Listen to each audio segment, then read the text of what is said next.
నా మూసీ ప్రాజెక్ట్ విషయంలో ముఖ్యమంత్రి గారు చెప్పాలా.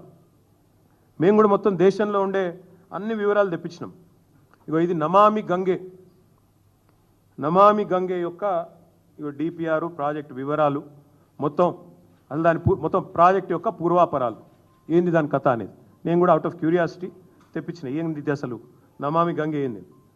2400 కిలోమీటర్ల గంగా నది ప్రక్షాళన కోసం కేంద్ర ప్రభుత్వం స్టార్ట్ చేసింది ఈ కార్యక్రమం నమామి గంగే. 2400 కిలోమీటర్లు మొత్తం కలిసి దానికి పెట్టిన బడ్జెట్ ఎంతో తెలుసా? 40,000 కోట్లు. 2400 కిలోమీటర్ల గంగా నది కోసమేమో 40,000 కోట్లు.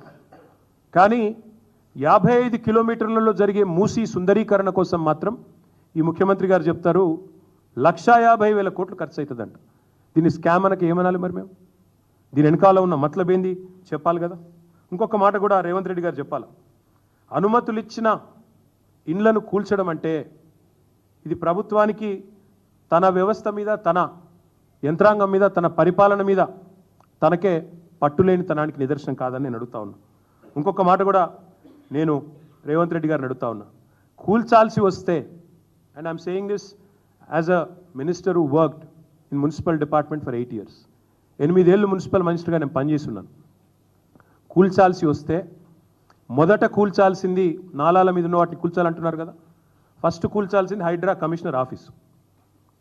బుద్ధ భవన్ ఏదైతే ఎక్కడైతే హైడ్రా కమిషనర్ కూర్చున్నాడో అదే FTL మీద ఉంది. అసలు FTL అంటారు సార్, నాలా మీద ఉంది.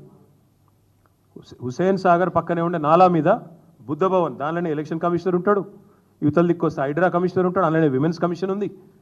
ఫస్ట్ ఆ బిల్డింగ్లో కొట్టాలి మీరు నిజంగానే కూల్చాల్సి వస్తే.